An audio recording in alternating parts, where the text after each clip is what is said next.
Heard you say no bullshit about Woody though. Nah, because not even to speak on like a certain community, Woody like take medicine. Woody like, you know what I'm saying? He throw it off a little bit. He off a little bit. So I always look at anything he do like a kid, like my son. Like he don't got the functioning brain that we got. Woody take real medicine.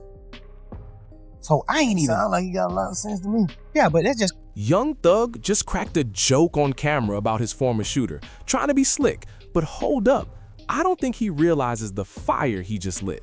Before we even get into Woody's reaction, y'all need to fully understand what was said and exactly who it was aimed at. Because this isn't some random rapper running his mouth for clicks. This is the same man Woody went to federal court over. The same man whose interrogation footage leaked everywhere with Woody's name attached to it. The same man Woody sat in front of a judge and jury, risking his freedom in front of the whole city of Atlanta.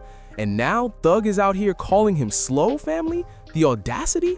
Wild. But listen to this. What makes it even crazier is how Woody responded. When you hear what he said, you're gonna realize this situation is way deeper than people online are making it. On one side, you've got Thug questioning this man's mental state. On the other side, you've got Woody holding years of receipts. And those receipts? Dangerous. So let me take y'all back to the beginning, because to really see why this is about to turn ugly fast, you've got to know their history. And that history runs through blood, bullets, and a loyalty that clearly wasn't mutual. All right, let's rewind to 2013. Atlanta's buzzing. Young Thug on the rise. Danny Glover is making noise. Stoner is gearing up to take over the streets. Drake is spinning his records during All-Star Weekend.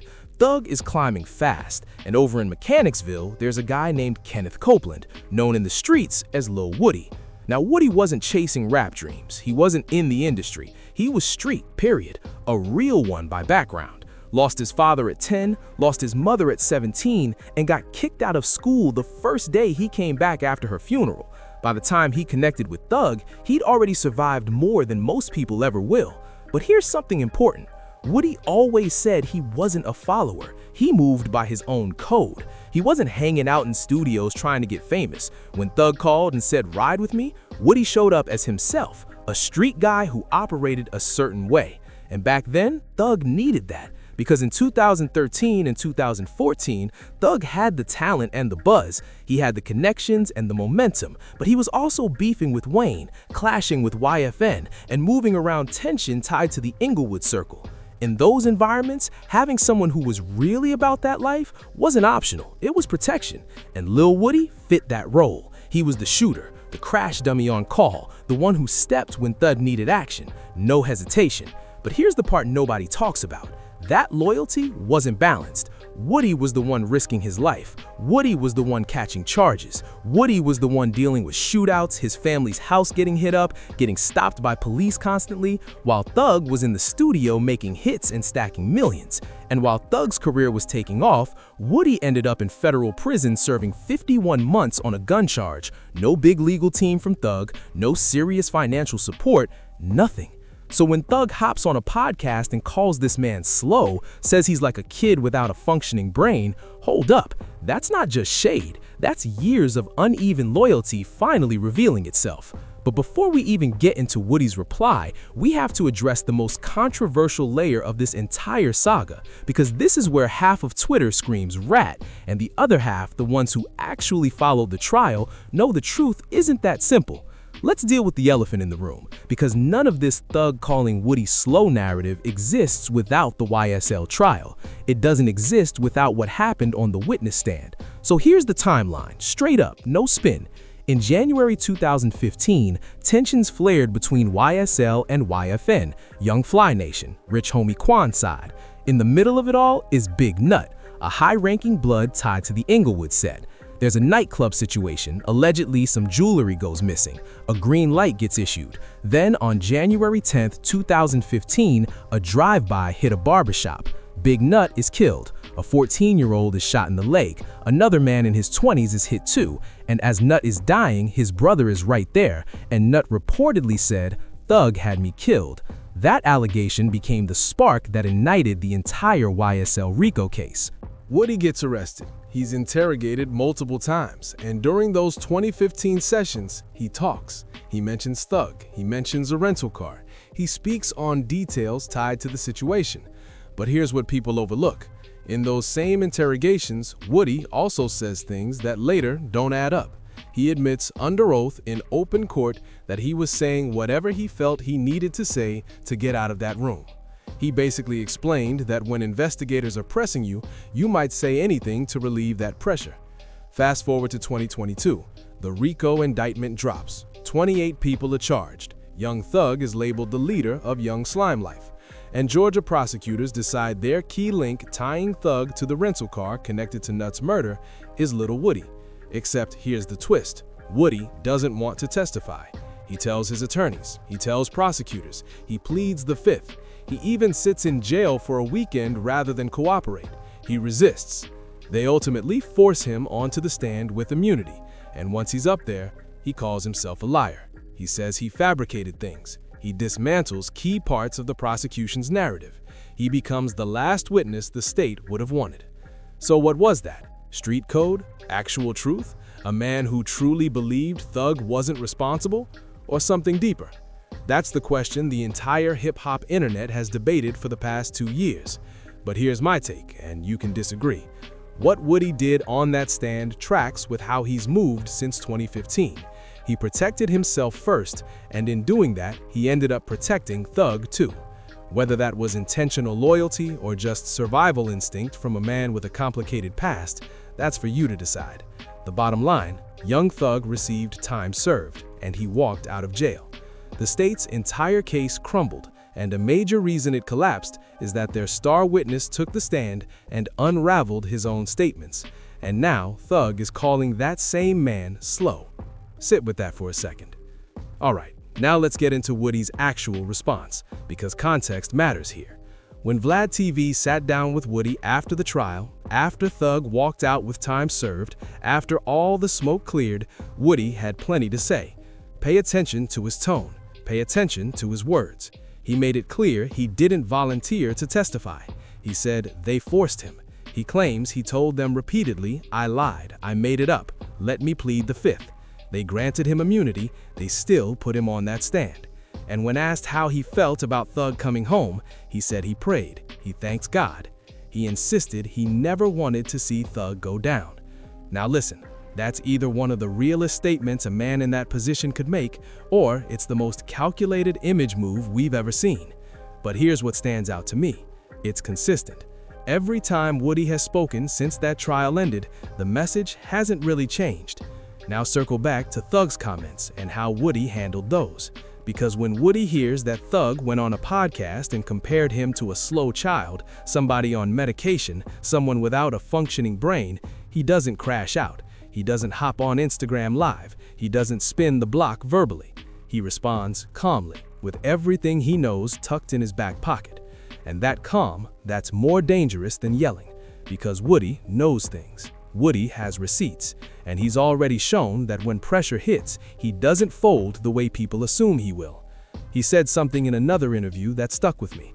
He talked about how over 2 years, people lost their lives sitting in jail while others were outside in clubs celebrating.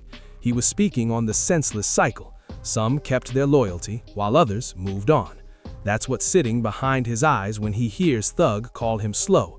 It's not confusing. It's not just hurt pride. It's a man calculating a debt that was never settled. All right, let me put the detective hat on for a second, because this isn't just two men arguing. This is a blueprint on how street loyalty can build you up or break you down.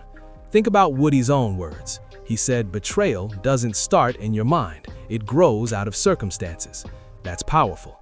Nobody links up planning to switch sides. You build bonds, you ride together, you put in work, and then pressure hits, circumstances shift, and that's when true colors show.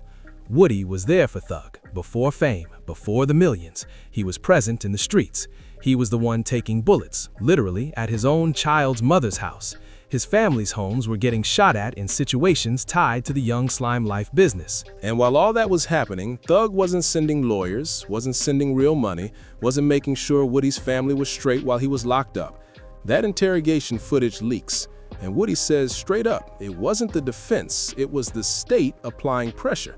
According to him, they dropped that footage to squeeze him. And after years of resisting, after sitting in jail for a weekend instead of testifying, after pleading the fifth over and over, when they finally forced him onto that stand, he did what he did. He tore the state's case apart. Call it loyalty, call it survival. Either way, the outcome didn't change. The thug walked free. And then Thug walked free and got on a podcast, calling him slow. Listen, that's not just disrespect. That's self-snitching in a different form. Because when you label Woody mentally unfit, you're basically arguing he wasn't credible enough to testify against you. But here's the flaw in that logic. Woody didn't end up testifying against Thug. If anything, he became the reason the prosecution's case collapsed. So what's really behind Thug going at him now? Is it the interviews Woody's been doing? Is it that Woody told his side publicly? Is it that Woody is building a platform off the aftermath? Or is it something deeper? Is it the discomfort of knowing the man who was present for everything, who knows everything, is still breathing, still talking, and hasn't even unloaded half of what he could say? Because don't forget what Woody told Vlad. When asked if there were things he'd been holding back until after the trial, he looked at the camera and said he wasn't putting certain information out there for free. Think about that. That means there's more in the vault. That means there's a whole archive of knowledge the public hasn't heard. And every time Thug keeps poking at him, keeps dismissing him, keeps calling him slow, the odds of that archive opening get higher. That's the chess move that might not have been fully calculated. Now, when I say this is getting deadly, I'm not talking about diss tracks or rap beef. I'm talking about real-world consequences of publicly antagonizing someone like Lil Woody. Look at his history. He's survived shootings. His child's mother's home was sprayed. His brother was killed. He's done federal time twice. He's done state time. He's been stabbed in prison. He's fought inside those walls. This isn't somebody who moves off pure emotion. This is someone hardened by survival. And now he's trying to transition into something different. He's sitting down for interviews. He's speaking at law schools. He's built a platform. He's stepped away from the streets by choice, not because somebody forced him out. So when someone with the reach of Young Thug publicly belittles him, the question isn't whether Woody's feelings are hurt. The real question is, what move does he make next? And what does he decide to reveal or keep tucked away? Because here's the reality about men wired like Woody. When you back them into a public corner, you apply pressure that can trigger consequences. And Woody has already said he's sitting on receipts. He's sitting on stories. He's sitting on details he kept out of that courtroom and off those interviews. Thug's comments didn't just insult a man. They might have loosened the grip on someone who has intentionally stayed quiet. And that silence, it arguably protected Thug more than anything his defense team pulled off in court. Think about it. Woody could have gone deeper on that stand. Woody could be running weekly interviews, breaking down the rental car, the McDonald's meeting, who knew what and when. He hasn't. He's been calculated. He's been focused on building something new. But now Thug is on a podcast. They're calling him mentally slow. And Woody answers with calm energy. That calm is more unsettling than rage. I've seen enough real-life situations to know the loudest person isn't always the most dangerous. It's the quiet one, the one who smiles, the one who says, "It's fine," and walks away. That's when you watch closely. Woody isn't yelling. He isn't ranting online. He's composed. That's what should make people uneasy. Let me zoom out for a second, because this isn't just two guys going back and forth. It's what happens when street loyalty collides with the real world.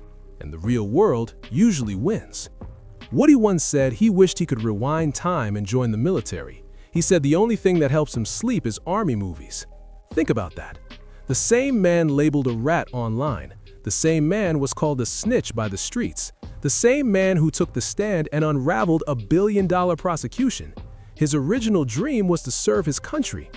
Instead, he grew up in Mechanicsville without a father, lost his mother at 17, suffered a head injury that impacted him for years, got expelled from school right after burying his mom, and ended up on the streets because that was the environment available to him. That's the part people skip when they reduce everything to Woody snitched. That's the human story that gets erased when we box people into their worst chapter.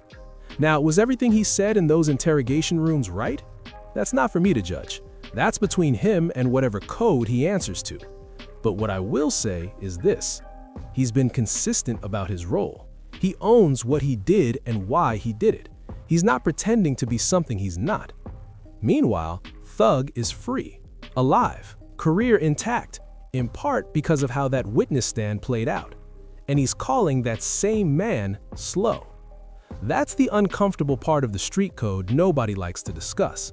The ones who benefit from loyalty aren't always the ones who honor it after the dust settles. Real recognize real, and from where I'm standing, the scoreboard doesn't match the loudest narrative.